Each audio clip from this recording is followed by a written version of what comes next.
If there's not due process for Kilmar, there will be no due process for anyone. We want to make sure that Kilmar is still alive. This is not just a threat to all people in the United States who could be illegally abducted, detained, and transported internationally against their will.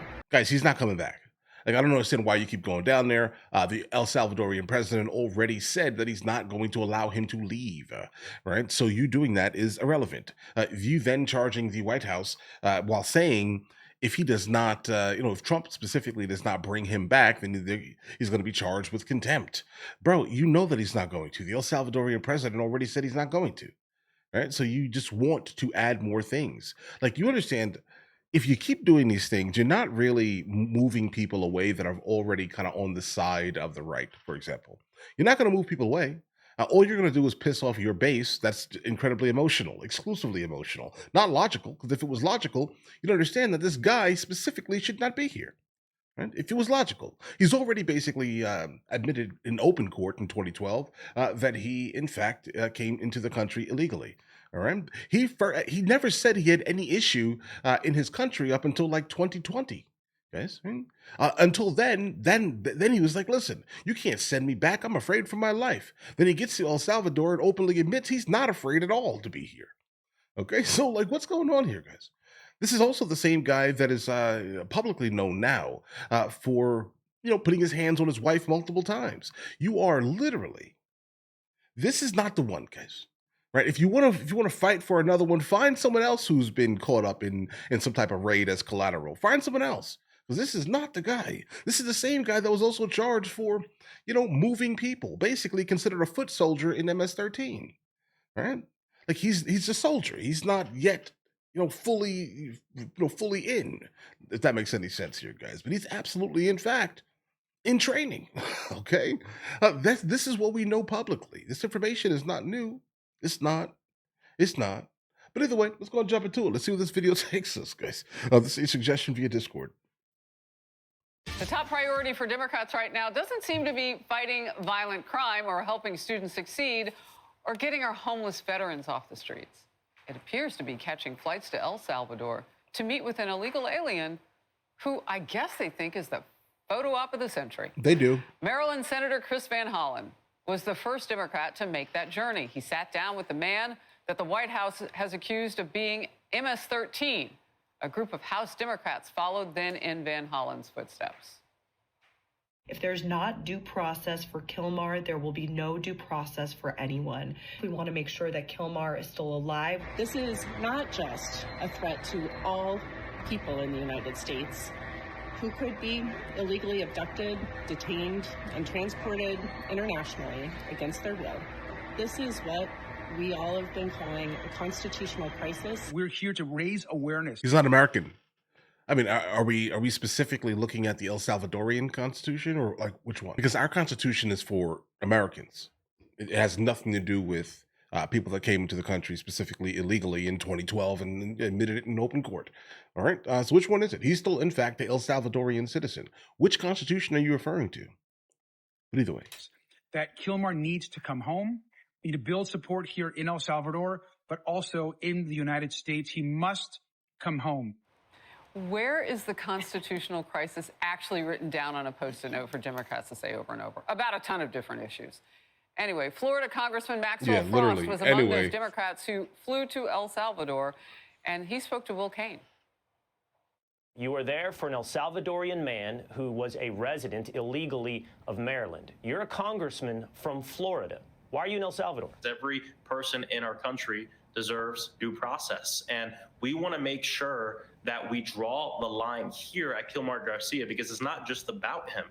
It is. He's an illegal It is. You're using it as like a pet project. alien. He's an illegal alien. Who's from El Salvador? Molly. Guys. I just cannot believe how blessed the Republican Party and Donald Trump are in who their political opponents are. Right. We just had a massive election where we talked about immigration and the illegal immigration that brought in more than 10 million people illegally under Joe Biden. It was a shellacking for the Democrat Party. And then they're choosing not to care about any of the many issues affecting American citizens.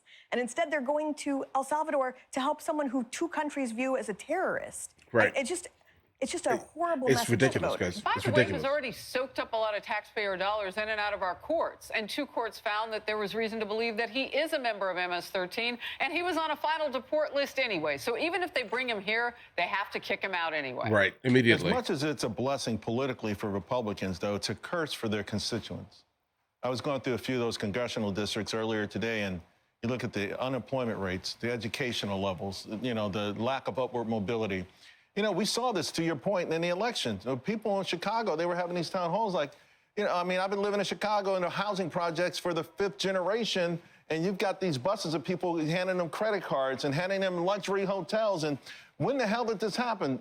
Someone here is illegal. They broke a law, and there's a lot of evidence he's part of a dangerous gang. The Democrats are never going to learn at all, guys. All right? They're just going to repeat the same thing. So just like the woman here just said here, imagine being so lucky to have these individuals as your literal opponents, the opposition party, guys, right?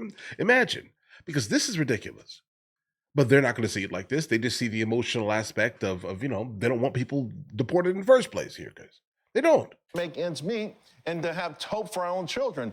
I can't believe, you know, they've taken for granted they're always going to be elected. And I guess in certain areas they will, for whatever reason. But their constituents are suffering big time, and this is an atrocity, an outright atrocity. That line about taking for granted what they, you know, what they do with all their constituents, like, oh, just vote for me anyway. I just feel like some of the Democrats are trying to figure out how to keep their party alive. They got the memo. It's a constitutional crisis, so now they're all using the same lingo, no matter where they go. And it's funny, the Congress people that went down to talk to this alleged MS-13 gang member. Well, he is confirmed illegal alien. Well, you know. That much we know. Okay. Right. They have not basically asked him whether he was a member, right? Yes. The senator went down there and did not ask if he was a member of the gang. I mean, so where are we going with this? And some of their constituents very, very upset that they're there. They're saying there's so many problems in their own neighborhood. Why are they going there and not taking care of the homeless? Because all they do is virtue signal, guys. That's Senator it. Chris Van Hollen of Maryland, by the way. So that is the home state of Rachel Marin, who was killed by an illegal alien.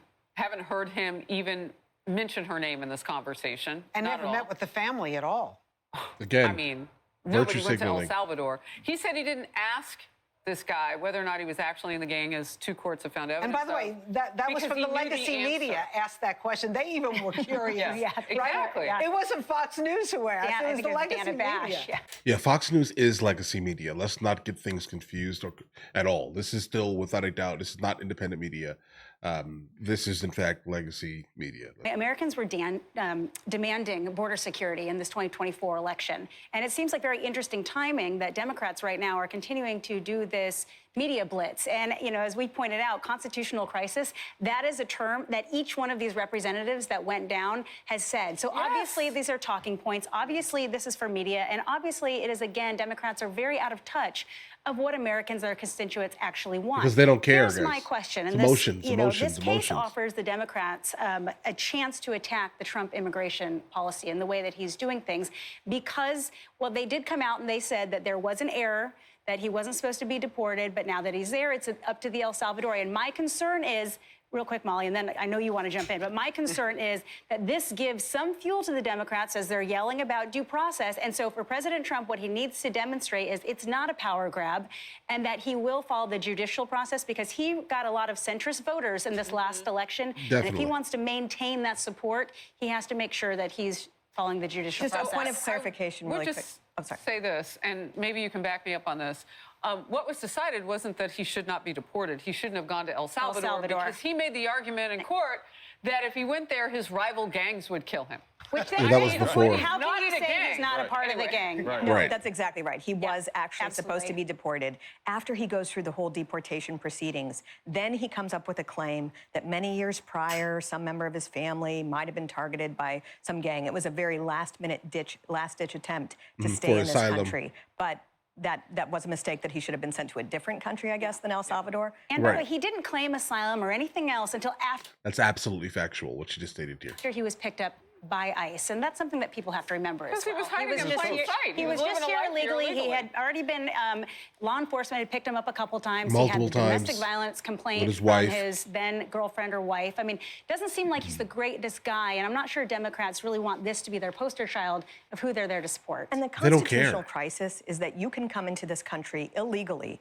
and there's nothing any American can do about it. Even if it's tens of millions of people, there's no due process affiliated with illegal entrance into the country or illegal residency here. But then once you try to do something about it, when the American people say, we desperately want something done about this, then all of a sudden there's any barrier can be erected, courts can intervene, and you can't have the will of the people mean anything. That's the crisis. Can I ask you a follow, Molly? Because I know you've been working a lot on this issue. Why is it that former President Obama could literally kick out millions of criminals who were here illegally And not get the same flack? and not have an injunction against him? Right. And Trump has dozens against him, and he's kicked out, what, 100,000? Well played. Well Right. played. Guys, really quickly.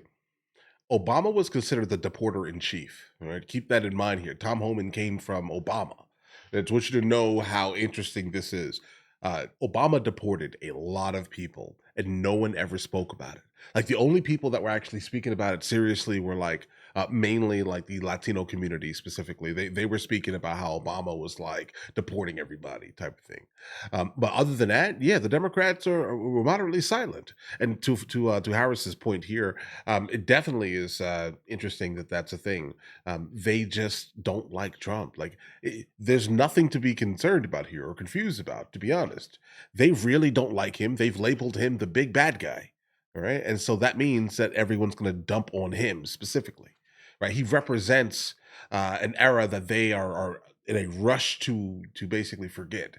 Right. I mean, think about it. It's the most masculine, one of the most recently masculine presidents we've had in a very, very long time, guys. Right. They don't like that. The Democrat Party, they don't like that at all. They're too much man. It does seem that there are things that any president can do that when Donald Trump does it, all of a sudden you have massive judicial interventions. There is a large, coordinated, well-funded campaign to make it so that whatever President Trump does, there will be legal barriers erected. And it really is a problem because the courts have a legitimacy mostly because people just choose to respect them. The more that they violate our constitutional order by saying that they get to decide what the executive branch does and that the American people have no say, you're going to have people not respect the courts as much. And that's why there's a lot of pressure on Chief Justice John Roberts to get things in order. Well, they call it Trump derangement syndrome for a reason. I mean, it's real. Yeah. Well, now. Okay. Yeah. I mean, kind of. Right. I mean, there are people who just hate Trump, right? But I think it's more than that. A lot more than that. I know that term is kind of thrown around these days and things like that, but I know that there's a lot. It's a lot more than I just don't like him. No. People, they don't like what he represents. Okay, like the Democrat Party has been losing men in a way that's been absolutely wild forever now. Okay, and they're doing this because they have gone against the concept of masculinity. They've demonized it. Right. So I can imagine that every single Democrat, male and female specifically, that's left in that party are finding issues with Trump in office. Okay, my opinion, obviously. Right? But listen, guys, let me know in the comments what you guys think. You guys all have an absolutely amazing day. Enjoy your day thoroughly.